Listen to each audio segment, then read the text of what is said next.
My work has moved towards this more metaphorical and suggestive representation of British culture and identity through the coastal and seaside town vernacular of the North West.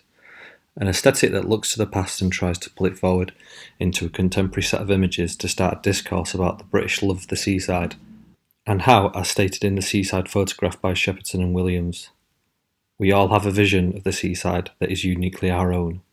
Memories, false and real, are aided and abetted by photography. The seaside is such a universal thing and one that most can relate to. This is why I feel the audience for the work is hard to define.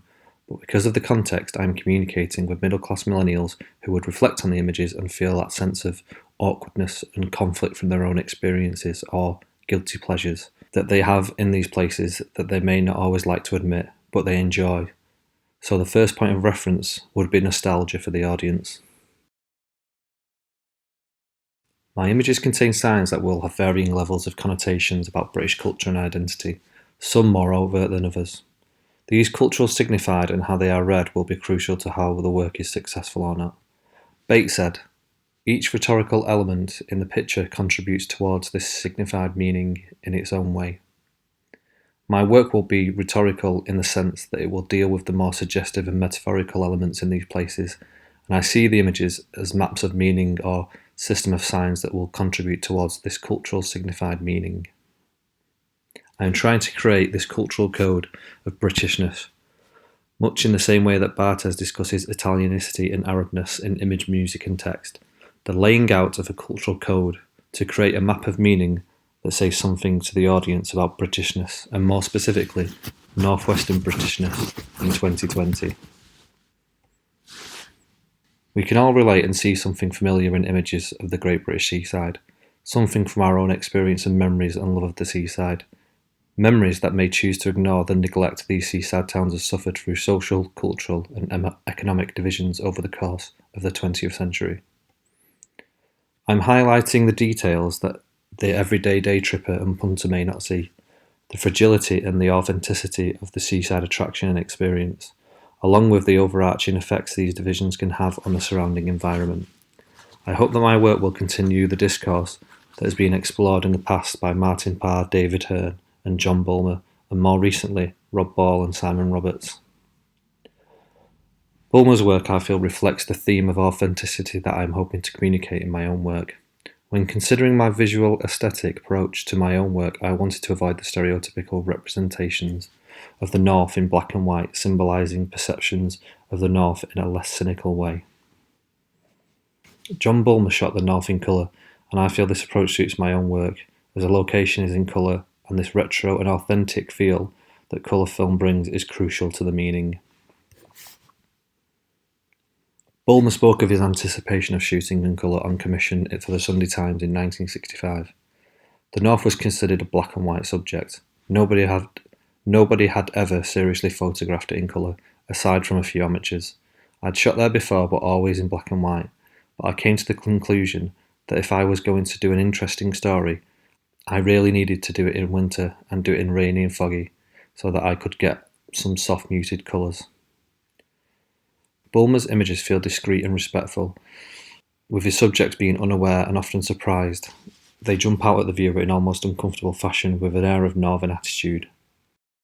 So far I have shot Blackpool, Southport and New Brighton in out of season and in the winter time, and I feel I'm getting these interesting stories that Bulmer talks about.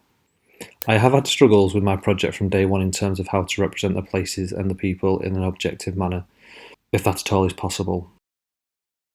David Levi Strauss talks about the difficulties of representation. When anyone tries to represent someone else, to take their picture or tell a story, they run headlong into a minefield of real political problems. Every photograph of this kind is a negotiation, a complex act of communication. As with all such acts, the likelihood of success is extremely remote, but it doesn't mean that it shouldn't be attempted. I feel there is always a danger of misrepresenting these types of places because of my own artistic objectives and intentions, and the preconceived notions the audience may already have from their audience position. I want to go beyond the, hey, middle-class observer, here is a poor run-down place, and here may lie the danger of aestheticization over authenticity. Levi Strauss continues, Aestheticization is one of the ways that disparate peoples recognise themselves in one another. Photographs by themselves certainly cannot tell the whole truth. They are always instants. My representations of northwestern seaside towns, the people, their culture and identity, is a fine balancing act between objectivity and subjectivity. I don't want to over-aestheticize these things and want to show the audience something that goes beyond nostalgia and is more authentic, rather than truthful. But is there a difference? This authenticity comes from how these places don't change too fast, and they have an enormous sense of pride of who they are, and they are comfortable with that. And this is where I think their truth lies. You can walk around the back streets and see the abject poverty where shops are left vacant and hotels look like they haven't changed since the 1970s. Blackpool is still anchored in the past, much like many of its businesses and hotels.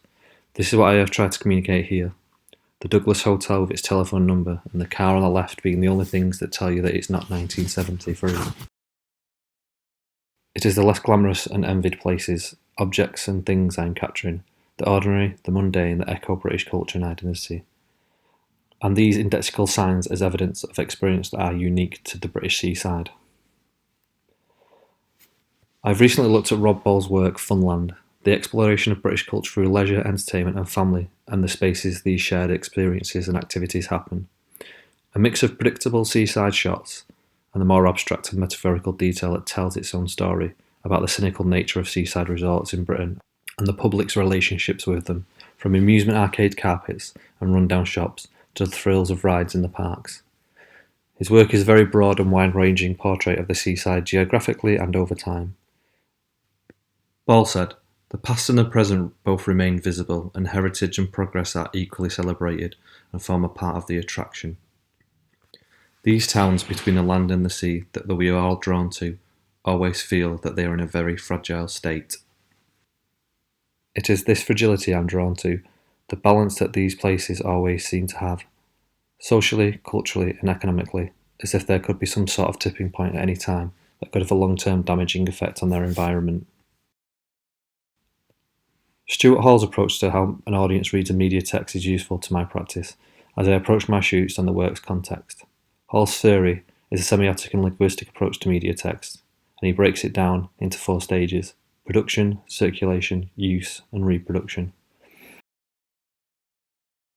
Hall says, "The production of meaning means that there is a kind of symbolic work, an activity, a practice, which has to go on in giving meaning to things and communicating that meaning to someone else." Of production, Hall says the creator feeds off society's beliefs and values. What are these current values and beliefs of my audience? As previously mentioned, images of the seaside towns of Britain is such a universal thing that anybody can relate to, but my audience is focused on middle-class millennials who would reflect on the images and feel that sense of awkwardness. We can look at the recent general election and the seaside's popular cultural attractions and how we use tourism as social capital. In the EU referendum, Blackpool voted overwhelmingly to leave. Compare this to more cosmopolitan Southport that I am also shooting in the Sefton Council only 15 miles down the coast, where 51.9% of people voted to remain. The circulation and context is crucial, as where will the work be seen, how will it be disseminated? My idea of an exhibition stems from Martin Parr, Ken Grant and Tom Wood's New Brighton Revisited exhibition that was displayed at the Sailing School in New Brighton. I love the idea of the work being exhibited where it was taken. My idea of having an outside exhibition where the public can be given an image postcard for free that has a link to the website where they could also buy the book of the full exhibition. The use, how will I reach my audience? Will they decode the dominant message as I intend, or will it be negotiated and opposed? How will my work be received, critiqued after its reading and used in the future? This is the hardest thing to tell, but as David Levi Strauss said, when it comes to representing others, the likelihood of its success is extremely remote, but it doesn't mean it shouldn't be attempted.